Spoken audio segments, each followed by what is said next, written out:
Hello and welcome to Joy News Today. Now, coming up, possible rift between the executive and legislature. Attorney General Godfred Yeboah-Dame says Parliament lacks the power to use a resolution to control the process of admission into the Ghana School of Law, despite threats that he will be hauled to answer questions should the GLC fail to admit students who met the advertised pass mark. Ghana Police Service bends on using every legal means possible to interrogate MP for Madina Francis Sosu over alleged unlawful road blockage and distraction to public property during a demonstration in Madina last week. And Juaben Traditional Authority refutes claims assembly members were forced to kneel and apologize to the Omahene for failing to seek permission from the chief before going ahead to hold a news conference. We've got business coming up in business. Patrons of the EcoBank Joy Business Habitat Fair have up to 7 p.m. tonight to make a stop at the Accra International Conference Center to take advantage of the deals being offered. Well, we've got show business and world news all coming up. Stay with us.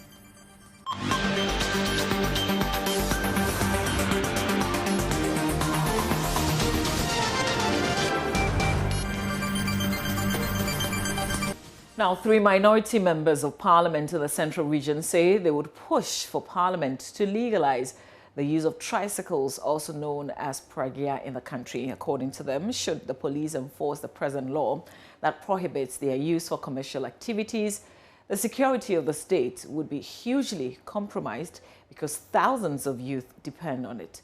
George Kweku Ricketts Hagan and Dr.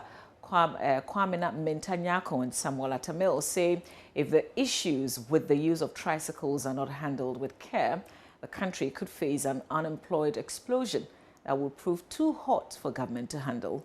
Speaking at a summit in Cape Coast, the 3 MPs asked government to see the users of the tricycles as entrepreneurs and support them by digitalizing their activities. Richard Kojonyako attended the summit and has come through with the following report. The use of pragya for commercial activities has provoked mixed reactions on the street of Cape Coast. While some stick with the law and maintain that there is a legislative instrument that prescribes it, others feel that in the wake of the huge unemployment deficit in the country, Parliament should, as a matter of a national security concern, legalize the use of tricycles, popularly known as pragya. A summit dubbed the Pragya Summit in Cape Coast sought to discuss the 13 challenges with the use of pragya for commercial activities and the possible ramifications.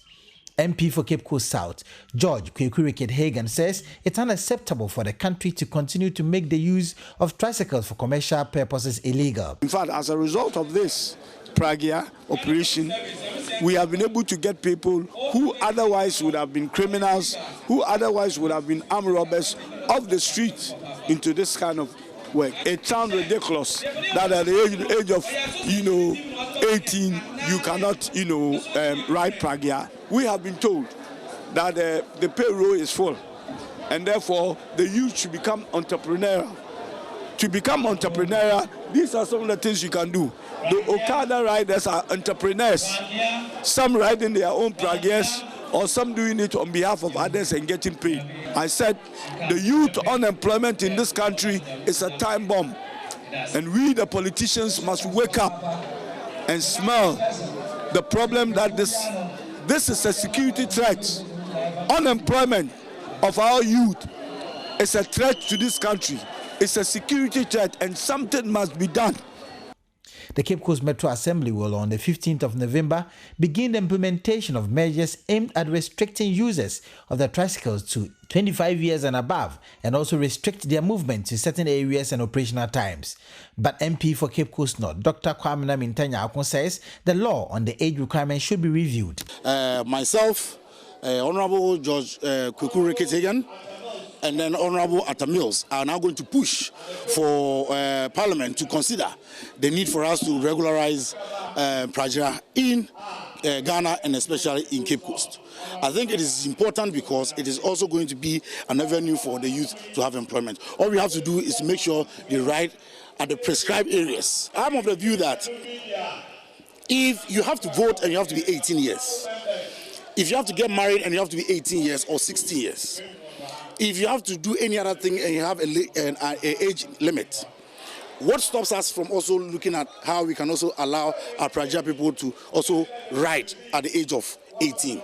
Deputy Central Regional MTTD Commander ASP Bismarck Setuchi indicated the police would move with the existing law once it hasn't been changed. I think the feedback is they weren't happy because they are saying that there's no job in Cape Coast and Pragia has created some sort of employment for them. But that is not the issue. Should we also legalize prostitution or drug abuse, drug system? No, Pragia is not for commercial people. So my advice to them is they should stop using Pragia for commercial purposes. So the laws were made by parliamentarians, and our duty is to make sure we enforce the law. That's what exactly we are doing. And we'll keep on enforcing the law to the latter. The Pragia Association in Cape Coast says they are going to push for their job to be legalized because should it be collapsed, thousands would be jobless. Reporting for Joy News, Richard Kwejenyakon, Cape Coast. So that's the situation with Cape Coast. Let's cross over to the Tema Motorway because effective today, 1st of November, it will be illegal to use those tricycles on the motorway. My colleague Papani Ashali has been observing the situation on the motorway and joins us live with some updates. Papani, what did you observe? Hello, Papani Ashali. If you can hear me, I'm asking for you to share your observations with us. Great. So, Mama, right from the Accra Mall Junction all through to the toll booth in Tema, that veers off into Ashaiman, we've been flying that route this morning, and I can tell you that largely tricycles, as announced by the Regional Minister Henry Korte, are complying with that directive. However, just a few recalcitrant ones that have been still flying that route. It's been difficult trying to get them to stop on the highway, but I managed to follow them also to where exactly they are going, because the question is, why then did they continue to defy the directive? Some of them say it's been difficult getting to upload their rubbish, especially those who cut rubbish. This has been difficult to dump their rubbish anywhere within the Accra city. You have to come all the way to home. So that is where they are trying to get to. From the center of Accra, they are going all the way to home to get rid of their waste. So that's what they've been doing. Majority of them have stayed off the road. Okay. What I'm being told is that they have now decided to do this early in the morning, so then that the officers who possibly will be put on the road will not be able to get hand of them. Now, talking about enforcement or security on the road, right from where I mentioned Accra Mall to Tema, there was not a single person on the road who was trying to at least enforce this new directive that has been agreed upon by every single MMDA within the Greater Accra. We did not a single person who was on the road to do that. So it's been difficult trying to get even the few who are not complying with the law to do accordingly. All right. Papani, we will leave it here, but as he's reported and as promised by the regional minister, we haven't seen any person arrested so far on the Tema motorway, even though Papani reports that he's seen a few of those tricycles on the motorway. Away from that, Regional Minister Simon Osei-Mensah has denied knowledge of the invasion of military men in armored vehicles at Juaben Municipal Assembly on Friday. The heavy military presence, according to Assembly members, was intimidating, forcing the members to reschedule the meeting to today, 1st of November. Ms. Osei-Mensah says, though some answers have been provided by the military, Regional Security Council is investigating the issue. In a meeting to confirm the nominee, Mr. Alex Safo-Kantanka, who has been rejected twice by the Assembly members, the minister wants all Assembly members to forget the past and seek development. My colleague, Nanaya Jima, joins us live with more. So, Nanaya, this is the consensus that has been reached. Is the voting going to happen today? So, a few minutes ago, the voting was done. 26 Assembly members were expected to cast their ballot today. All 26 were present. The nominee needed 18 of these present Assembly members to confirm him that they voting yes in favor of him. But unfortunately, he could only secure 10 of these ballots. So it means that Mr. Safo Kantanka, for another time, has been rejected by the assembly members. One of the ballots was spoiled. So it means that 17 of the assembly members present voted against Mr. Safo Kantanka. Interesting. This will be the third time that he's been rejected by the assembly. Did they give reasons, at least those who voted against him again? For today, I'm yet to speak to the assembly members, but information I have is that Mr. Safo Kantanka earlier during the assembly elections sponsored candidates against most of these assembly members. So there's been a grudge between himself and these assembly members for a long time. So this is the time for the assembly members to repay him. Though the regional minister, Simon Osemens, have pleaded with all these assembly members to forget the past and seek development, the assembly members who today were present voted against Mr. Safo Kantanka. Let's talk about security, Nanaya Ojima, because that was the bone of contention last Friday, reason this exercise couldn't happen. What was security like today? Were there military presence? So the policemen are heavy on the ground, armed policemen. There are a number of residents within the Juaben community here at the assembly grounds, and they are agitated. If you can hear them behind me, some of them are in red armbands to demonstrate their disagreement with the assembly members. But the police are on the ground, and they are ensuring that the calm is maintained here at the Juaben Municipal Assembly. The people are unhappy with the decision of the assembly members. Now, just before you leave, tell us a bit about Mr. Kantanka. Who is he? So Mr. Kantanka has been NPP chairman in the Juaben constituency for some time now. And through Mr. Kantanka, the NPP won massively in Juaben in the previous election. But Mr. Kantanka, according to some of the party members in the constituency, has a lot of issues among party members, and this is one of the reasons why Mr. Kantanka is being rejected whenever they come to the polls here at Juaben.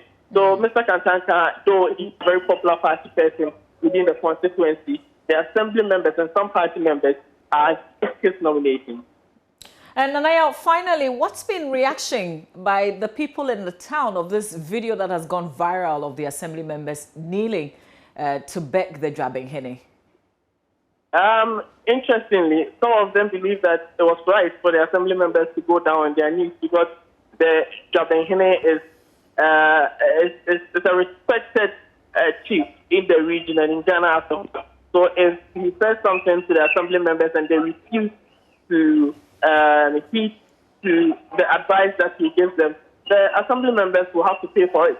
And even on Friday, a lot of them were very, very unhappy with the assembly members, their decision not to vote.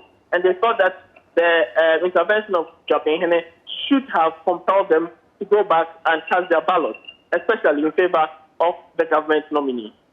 Well, Nanaya, now we're all guessing what the next punishment could be, seeing as they boldly rejected the president's nominee. We thank you for the updates. Nanaya Ojima reporting there from New Juaben. That's in the Ashanti region. You're watching Joy News. Today, we'll be back with more.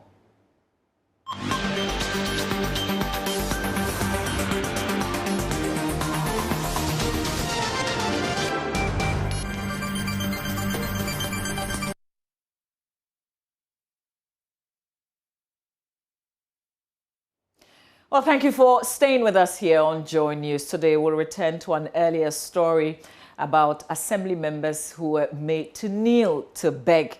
And the New Juaben Traditional Council is refuting claims that it forced those assembly members to kneel and beg the Omanhene for going ahead to hold a press conference without the permission of the chief. This was after the assembly members held a news conference last Friday to express their misgivings about processes leading to the confirmation or otherwise of the president's MC nominee for New Juaben Assembly, who you've just heard with the updates by my colleague Nanaya Ojima. He's been rejected again for the third time. But the council is addressing concerns that the Omanhene of the area had forced them to essentially kneel and beg for forgiveness. Well, we want to hear from some of the assembly members. We'll be hearing from the Juaben Traditional Authority shortly. Let's hear from some of the assembly members. We apologize because he has called us and that he said, if you think you are not safe, it is me who owns the land, and you need to come back to me. You don't have to let the whole world know whatever that is going on around the area. So if you have a problem, come to me and no other person. So we also said that, Nana, we are sorry, and that you've had a meeting with us. So if there's something of that nature, we should have come to you, but we are sorry for that. That is the reason for the kneeling, and it doesn't have anything to do with, voting. If you are going for elections and you go to meet such a situation, having the press with us, that is the quickest thing that could let the whole world, including the president, know. Yeah, what but is you going there. quickly apologized. Come again? You quickly apologized. For what? For doing the press conference. You said you wanted the whole world to know, but then right when you told the world, you went back to apologize for telling the world. But apologizing doesn't mean that the world did not get to know that indeed there was heavy security at Juaben Municipal. There were military with 4 armor cars. The kneeling doesn't change it, and that is the reason why we let the whole world know. Apologizing. That we were apologizing means because you agree that you are just going for elections, 26 people, and you have 4 armor cars. 2 cars with policemen. So just my brother, my sister, I want to ask you, and you will not feel happy. Okay, great. The picture making the rounds. Are you part of those kneeling, Mr. Gallo? Yes, I am the one wearing the cloth. Oh, okay, so the one right in front. Yes. Okay. Because Nana was talking to me, and I also transferred the message to the people. So everything he mentions my name, and he mentions Ajari's name. Ajari is the one who also is in the political suit, blue. Okay, all right. I see that. So how long did you kneel for? At least 5 minutes. Do you feel pressured to approve to confirm the president's nominee? We feel so because we think that if that is not it, we will not be having this big, number of security coming, and that we think that we've been intimidated because you will bear with me that Juaben have never experienced even during the national elections heavy security like this before. So that is why members feel too intimidated. We feel too worried. We feel too disturbed.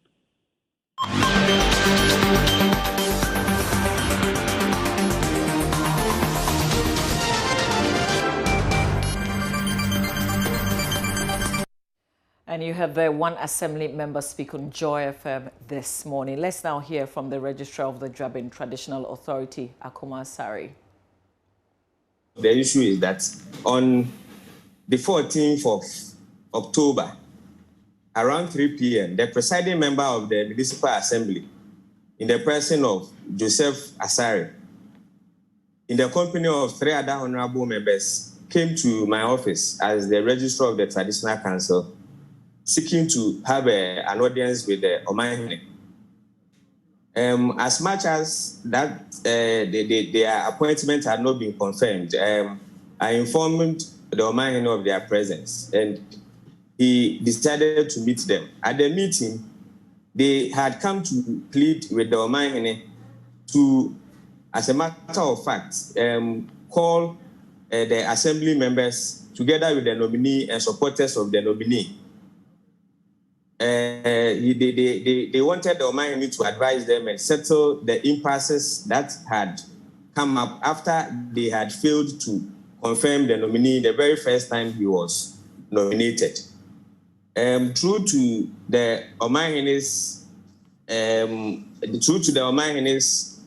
effort of maintaining peace and ensuring that development takes place in Juaben, he scheduled a meeting at the behest of the presiding member for Tuesday, 19th October. And at the said meeting, the assembly members were given the opportunity to voice out all their grievances And after all of them, whoever had wanted to speak was given the opportunity to talk. After they had voiced out their grievances, the nominee was given the opportunity to also state the side of the issues that had been raised. At that point, he came in, that is the nominee, came in to inform the assembly members and Nananom that most of the issues or some of the issues raised were true and that he is not there to explain himself, but he is pleading for their forgiveness. He is begging them to go and vote for him and confirm him. At that point, Nananom came in and due to the plea of mercy from the nominee, Nananom settled all the differences that came up, all the issues that were raised. And the assembly members accepted the plea. After that, they all shared handshakes and requested to have a monumental picture with the Omahene, which he granted them. After that, the Omahene traveled to Accra to go about his duties. And on Friday, Friday, 29th October, that's just this Friday, they came to vote.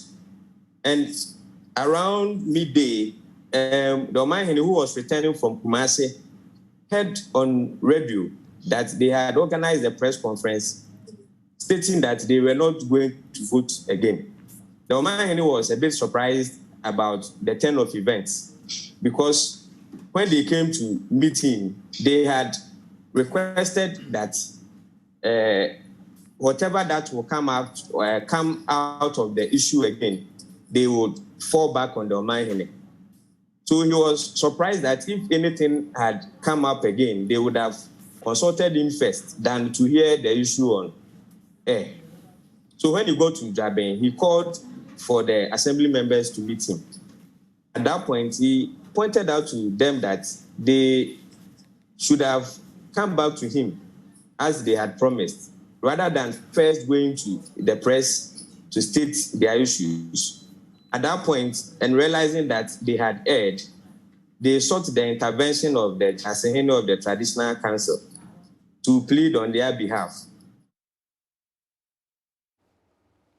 Well, and after all the controversies, the assembly members voted again today, and for the third time, they've rejected the president's nominee. Now, the Ghana Police Service said it will deploy every legal means to interrogate the MP for Madina, Francis Xavier Sosu, after Parliament was unable to release the MP for investigations. The Criminal Investigations Division of the Ghana Police Service wrote to Parliament on Wednesday, October 27, demanding that the MP be released to assist with investigations over what the police describes as his alleged involvement in the unlawful blockade of a road and the destruction of public property. There's more in the following statement issued by the Ghana Police Service.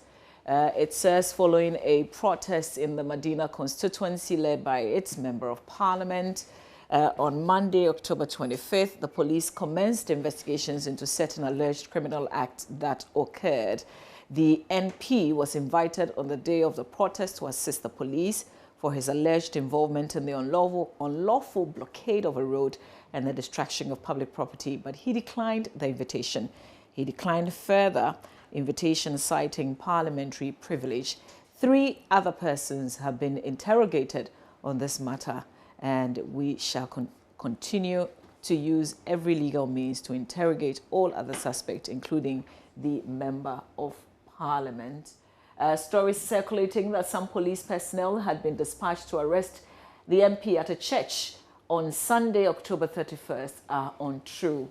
Any plainclothes police personnel found on the premises of the church may have been there for intelligence purposes and not to effect an arrest. It goes on to say the police administration will continue to conduct investigations into this matter and urge the public to continue to support as they maintain law and order. In this statement signed by the Assistant Commissioner of Police, Kwesi Ofori. As you may have heard, there were officers at the MP's church yesterday, and that statement just read to you refutes the allegation that they were there to cause the arrest of the MP. Meanwhile, the police has also interdicted the bodyguard of the Member of Parliament for Medina over the same issue. Here's the detail of that interdiction, also contained in a statement released by the police. It says the police guard previously assigned to the Member of Parliament for the Medina constituency, Inspector Daniel Agbavo, has been interdicted for alleged misconduct. He's alleged to have recklessly driven into a crowd after a protest last Monday in the Medina constituency, directly endangering the lives of 2 senior officers and other civilians. The 2 officers have officially reported the incident to the police administration for investigations and possible disciplinary action. He ends by saying the Parliamentary Protection Unit has been tasked to assign a new guard to the MP. And again, the statement issued by Kwesi Ofori, Assistant Commissioner of Police, Director General, Public Affairs. Now, Attorney General Godfrey Juaben says Parliament lacks the power to use a resolution to control the process of admission into the Ghana School of Law. This comes in the wake of a threat issued by Parliament that it will drag the AG to answer questions should the GLC fail to comply with a parliamentary resolution. Parliament on Friday directed the AG to ensure that students who obtained the advertised pass mark are admitted into the professional law program. This came in the wake of concerns by some 499 students that they got at least 50% in the entrance examination but were denied admission. Lecturers for admitted students, meanwhile, begins today, and the 499 students are yet to hear from the school despite this parliamentary directive. The latest is the AG stating his position on the matter. My colleague Joseph Akable joins me with more. Joseph, why does the AG first of all believe Parliament does not have such a power? And so he makes the point that under the Legal Professions Act, in terms of the individual who has the mandate to issue directions to someone in terms of the General Legal Counsel, he says that is a power that belongs to the Attorney General, and the Attorney General is a member of the executive. And so he makes the point that as far as he's concerned, under the Legal Professions Act, it is an executive power that ought to be exercised, and it's not something that Parliament is allowed to intervene or have influence on. And so he concludes that with regards to the admission process, Parliament cannot by resolution seek to control that particular process. One will ask the question that then what happens to the students? He says that that executive power, which he says belongs to him and the executive for that matter, he says the presidency received a petition from the 499 students, and the president forwarded the petition to him to issue the necessary directives in line with the powers under the Legal Professions Act. And so he makes the point that that consultation is underway with the General Legal Counsel to ensure that appropriate directives are issued in that regard. And Joseph, Godfrey Juaben has also been speaking about the issue of the advertised pass mark. What does he say? In fact, he quotes portions of the 14th May advertisement that was put out in the Daily Graphic by the General Legal Counsel. And he makes the point that nowhere in that particular document is it mentioned that a pass mark is 50%. The document, he says, simply states that the General Legal Counsel will determine the threshold, i.e. the pass mark for the students. Again, says the General Legal Counsel will determine the number of students to admit. And so he says it is erroneous for Parliament to say in its resolution that they are asking that the GLC should admit students on the basis of the advertised pass mark, since no pass mark were advertised. And so he goes on to conclude by saying that he hopes that the explanations he has given with regards to the position of the law will guide Parliament accordingly.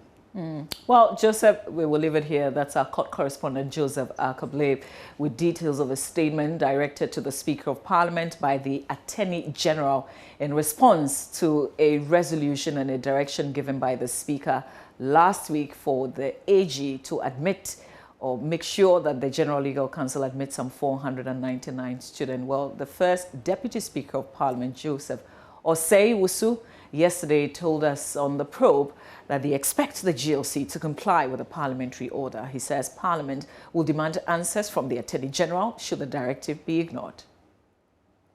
Parliament, the representative of the people, the agency that created, the arm of government or the institution that created the agency, that imbued it with all the powers, cannot ask them to follow the rules they make. At least the Attorney General is answerable to Parliament. The agencies may not come to us directly, but the Attorney General is answerable to Parliament. And it may be called to Parliament to explain why the resolution cannot be respected. Everything is explained in ways that sometimes are funny. But the important thing is that the matters are in public. Parliament did not create the issues. The matters are already in public. Students, you're telling me, are in court. The law school has had to postpone its reopening in respect of the new entrant. Should Parliament not be interested in a matter like this?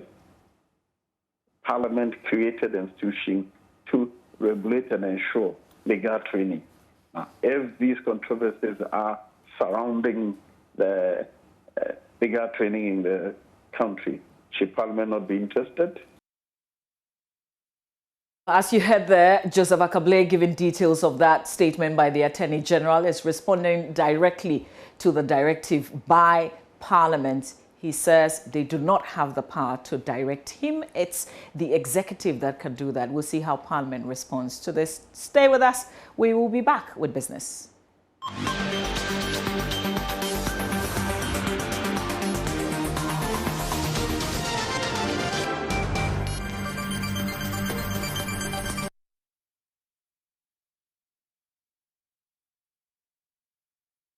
While in business, the Cybersecurity Authority has revealed that unsecured telecommunication infrastructure, among other things, has provided an enabling atmosphere for cybercrime to thrive in most African countries, including Ghana. A recorded amount of $69.2 million was stolen from corporate bodies, individuals, and groups by cyber criminals in 2017 in Ghana. Acting Director of the authority, Dr. Albert Ntwibuesiako, says these amounts have subsequently increased due to COVID-19 pandemic and the increase in online activities over the period. He spoke at a workshop that trained over 70 persons from the criminal justice sector on the new Cybersecurity Act. Officials of the Cybersecurity Authority observe monies lost to cybercrime have increased due to the COVID-19 pandemic, resulting in increased activities online. It should be more than $70 million since 2017's amount of $69 million. It is therefore engaging players in the criminal justice sector on the new Cybersecurity Act to help effectively prosecute cyber criminals to plug all the potholes resulting in revenue loss. Dr. Albert Ntwibuesiako is the Acting Director General of the Cybersecurity Authority. We are migrating onto digital platforms, and consequently, once we connect to digital platforms, we expose ourselves to criminal actors as well. If you take our jurisdiction, in government sector, there are a number of digital initiatives. Mobile money interoperability is a network-centric infrastructure.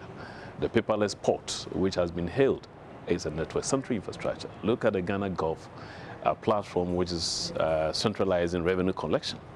That's an important national infrastructure. These infrastructures, because they are digital infrastructures, essentially are exposed to what? Risk. Once they are compromised, it could really affect either our national security as people, our national well-being, social well-being, economic prosperity, and so on and so forth. He spoke at a workshop for more than 70 prosecutors and investigators on the Cybersecurity Act 2020, Act 1038, for the criminal justice sector in the northern sector held in Ashanti region. Dr. Ntwibuesiako says it is critical to develop capacity among relevant stakeholders and parties in order to achieve a resilient, safe and secure cyberspace. Once you pass a law, the next stage is administration of that law. Therefore, they are the first people, especially the investigators, the people who are going to investigate, let's say, online offenses against children. So they need to understand the provisions in the Act to be able to enhance the quality of justice delivery as far as cybercrime issues are concerned. So we hope to do this across the various regions of the country to ensure that we have a successful implementation of the Cybersecurity Act. Meanwhile, her ladyship, Justice Ifiasewa Asaribuchi, gave some advice to the participants. They be more diligent in the way they obtain the evidence, make sure that they obtain evidence in accordance with law. and then they place the evidence before the courts the way they should and make sure that they are able to prove the elements of the cases that they bring before the court. The nationwide engagement is part of activities of the nationwide Cybersecurity Awareness Month, meant to reach out to stakeholders and educate them on the provisions of the Act. Prince Apia reporting. Now, 3 students of the University for Development Studies have been awarded total amount of 450,000 Ghana cedis as prize package after they emerged first 3 winners of this year's Vice Chancellor Business Innovation and Incubator Award in Tamale. The second in the series of the awards is to encourage the student venture into entrepreneurship.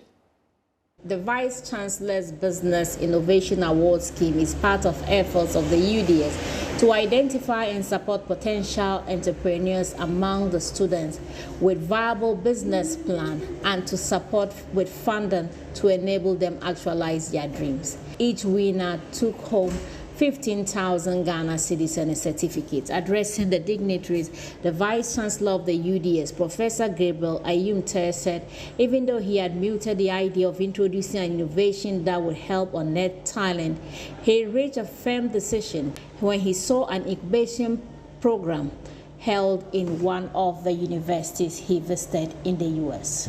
And then in the community, like Tamale Metro here, it's a big area, just like we have this cultural center, that the government invested in it, the local government, and people who have these innovative ideas come there, incubate their businesses for 2 to 3, 4 years until the business matures before they move out and they start going to rent their own premises. When they are doing the incubation, nobody taxes them, nobody charges them for utilities, nobody. They are just under this incubation. When you are incubating, you don't hatch the baby, the chicken, so you cannot eat it.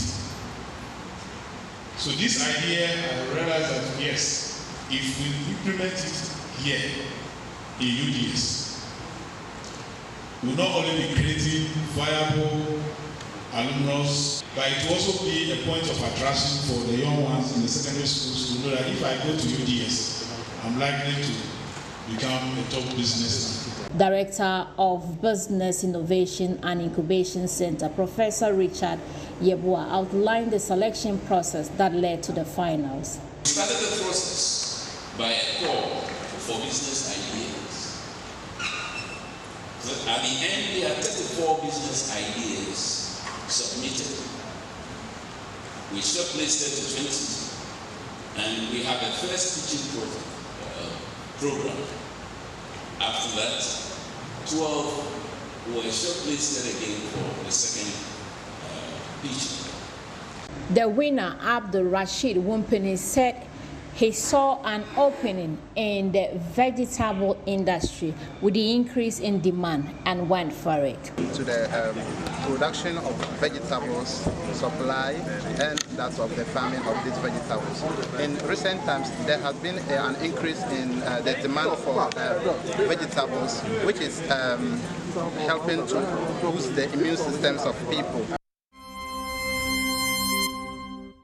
Hello everyone, I am Muftau Nabila Abla. Welcome to Joy News today, and we talk about President of the Ghana Football Association, Kurt Okreku, who has called on CAF to change its format of qualifiers to major continental competitions. Kurt described as unfair the current structure where countries or teams are grouped zonally for a qualification series.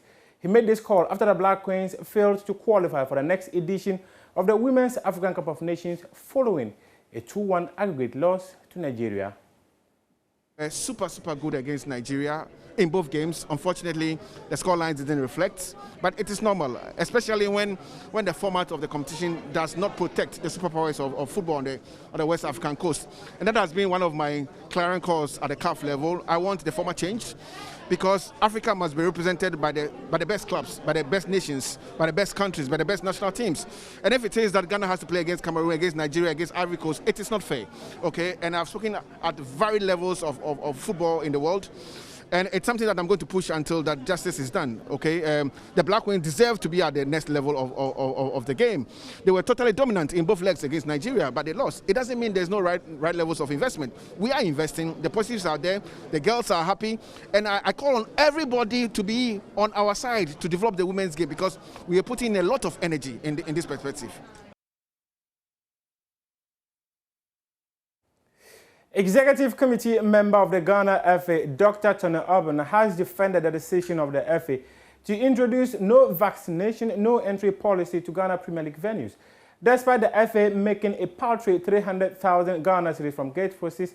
And Dr. Juaben says that they need to encourage people within the football industry to get vaccinated. I think it's quite obvious that one cannot gamble his health, his or her health, for pleasure, for example.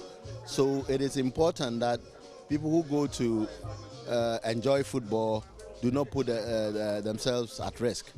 I think that it is just to be cautious. I mean, it's a precaution. We want to consume the product of football, but we need to also take care of our health. COVID is not gone yet. It's not gone. I don't know whether it will ever go, but it is important that we take precautions so that we can consume our product whilst we feel safe, as far as our health is concerned. I was privileged to have gone through your Congress document before the last week or 1.5 weeks. I noticed the FA did not even make 500,000 Ghana cedis from gate posts. And that's quite disturbing. And if you're asking clubs that, or fans that you need to vaccinate before you come, isn't it quite disturbing that you need more numbers to come? You need to use the data to prove to potential partners that these are the numbers we have, these are the eyeballs we can guarantee you? That's the issue. I mean, people think that the FA gets a lot of money.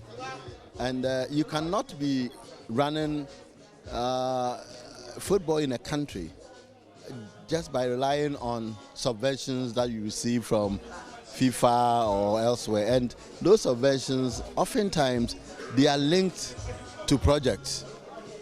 FIFA brings money and says, this is what you have to use it for. And there's often no room for manipulations. So that's a challenge. But again, it is about deciding whether to play the matches without spectators or encouraging spectators to vaccinate. And in Ghana, and in fact globally now, vaccination is free. It is government calling people to go and vaccinate. And people saying, okay, I'll do it tomorrow, I'll do it the next day.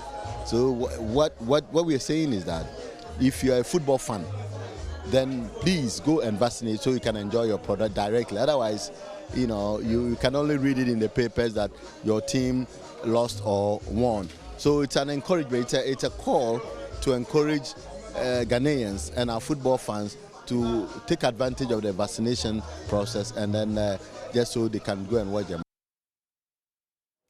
Thanks to Muftal for sport. Now is the last day of the Ecobank Joy News Habitat Fair. We're crossing over to the Accra International Conference Center. Hannah Odame is standing by for the very latest update. Hannah, how is the last day going?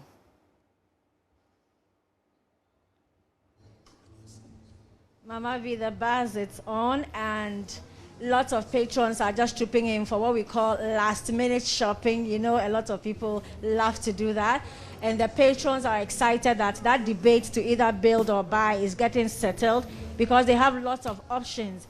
And one of the exhibitors who has been giving so many of such options is here with me. She is with DBS Roofing, and she's going to give us her general overview as we round up this fair.